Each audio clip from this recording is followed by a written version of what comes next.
আসসালামু আলাইকুম। আরও একবার স্বাগত জানাচ্ছি অনফিল্ডের পর্দায়। আজকে আমাদের সাথে যুক্ত আছেন বাংলাদেশ অনূর্ধ্ব-19 দলের রিসেন্টলি বিশ্বকাপে ক্যাপ্টেন্সি করেছেন এবং 2024 সালের অনূর্ধ্ব-19 এশিয়া কাপের উইনিং ক্যাপ্টেন আজিজুল হাকিম তামিম। ভাইয়া কেমন আছেন? আলহামদুলিল্লাহ। ভাইয়া কেমন আছেন? সময়টা কেমন যাচ্ছে? আলহামদুলিল্লাহ। আর ক্রিকেটার্স একাডেমিতে দীর্ঘদিন ধরে আর কি প্র্যাকটিসটা করছেন। ওভারঅল এই মাঠটা নিয়ে আসলে কী বলবেন, একাডেমিটা নিয়ে কী বলবেন এবং কেমন যাচ্ছে আসলে এখানে কোচেস এবং প্লেয়ারদের সাথে? না, অবশ্যই আলহামদুলিল্লাহ ভালো যাচ্ছে। কারণ এখানে দেখেন যে আপনি যে ফ্যাসিলিটিসটা পাইতেছেন, যে উইকেট সহ ২ টা গ্রাউন্ড। সো ইনশাল্লাহ এখনও আমাদের ইনডোরটা জিমটা ইনশাল্লাহ হয়ে যাবে। বাট আমার সব দিক থেকে অনেক ভালো লাগতেছে আমার কাছে।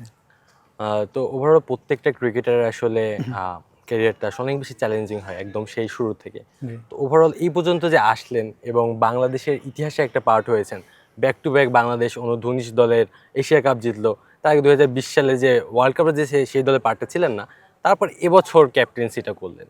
এই যে ইতিহাসের পার্ট হওয়া, ওভারঅল ক্রিকেটিং জার্নিটা আসলে কেমন? না, অবশ্যই ভালো। কারণ আমার ক্রিকেট জার্নি তো সবাই জানেনই যে কোথা থেকে আমি যশোর থেকে আমার এখানে আসার, যেটা আন্ডার 19 আমরা যেভাবে আর কি খেলছি, আমাদের খুব ভালো একটা সময় গেছে। বাট হয়তোবা আমরা আগে যেটা করতে পারিনি ভালো, ইনশাল্লাহ এখন আর তো আন্ডার 19 শেষ। সো এখন ক্যারিয়ার স্টার্ট। সো এভাবে আমরা দেখতেছি ভালো কিছু করার জন্য আমি। তো এবার বিশ্বকাপে বাংলাদেশ জিম্বাবুয়েকে হারিয়েছে সুপার 12-এ।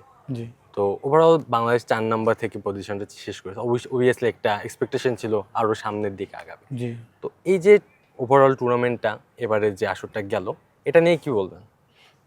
দেখেন যে আমার কাছে মনে হয় যে আমরা জাস্ট ফার্স্ট ম্যাচটা যেটা স্লিপ হয়েছে ইন্ডিয়ার সাথে, ওইটা আর ইংল্যান্ডের সাথে বাকি ৩টা যদি ম্যাচ দেখেন, আমরা ২টা-৩টা ম্যাচ যেগুলো আমরা অনেক ভালো করছি। সো ওখানে ফার্স্টে আমরা যে একটা ক্লোজ ম্যাচ যেটা ইন্ডিয়ার সাথে হারার কারণে আর কি আমরা একটু ব্যাকফুটে যাওয়ার কারণে যাইতে পারিনি। সো আমার কাছে যে মনে হয় যে যদি আমরা ওখানে ক্লিকটা করতাম ফার্স্টে থেকেই, তাহলে একটু ভালো হইতো অ্যাজ এ ক্যাপ্টেন হিসেবে। সো আমরা বাকি ম্যাচগুলো কিন্তু অনেক ভালো খেলছি, শুধুমাত্র মাঝখানে ইংল্যান্ডের সাথে। সো আমার কাছে মনে হয় যদি আমরা ফার্স্টের দিকে থেকে ক্লিকটা করতে পারতাম, ভালো হতো আমাদের জন্য। আর আপনি মূলত ব্যাটার হিসেবে পরিচিত সবার কাছে জি। এবং টুকটাক বোলিংটাও করে থাকেন। তো নিজেকে কিভাবে পরিচয় দিতে পছন্দ করেন? অবশ্যই অলরাউন্ডার। কারণ কি দেখেন যে আপনি যে গেছে আমি যেমন ব্যাটিং অলরাউন্ডার। আমার ফার্স্ট অফ অল আমি ওপেনিং ব্যাটিংটাও করতেছি, সাথে আপনার বোলিংটাও। ১০ ওভার আল্লাহর রহমতে আগের বছর যেহেতু আমি প্রিমিয়ার লিগটা মেইন খেলা, সো আমি আগের বছর করছি। তো আমার কাছে ওইটাই মনে হয় ব্যাটিং অলরাউন্ডার।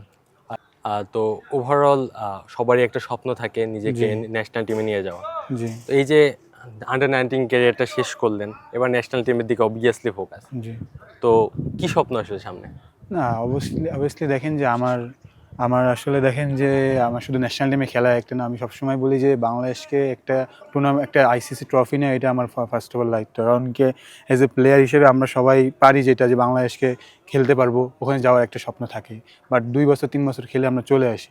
এটা কিনা আমি আমি আমার যেটা স্বপ্ন হচ্ছে যে বাংলাদেশকে আসলে আইসিসি ট্রফি জিতানো এবং বাংলাদেশকে অনেকদিন সার্ভিস দেওয়া।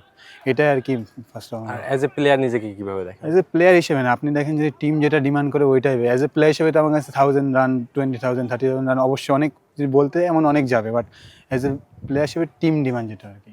আচ্ছা, অসংখ্য ধন্যবাদ আমাদেরকে সময় দেওয়ার জন্য। তো দর্শক, এতক্ষণ আমাদের সাথে যুক্ত ছিলেন বাংলাদেশ অনূর্ধ্ব-19 দলের এশিয়ান কাপ উইনিং ক্যাপ্টেন এবং 2026 T20 ওয়ার্ল্ড কাপে আসলে বাংলাদেশকে ক্যাপ্টেন্সি করেছেন আজিজুল হাকিম তামিম। তার কাছে শুনছিলেন অনেক কথা। তো আজকে ক্রিকেটার্স একাডেমি থেকে আল ওয়াসি তালুকদার, অন ফিল্ড।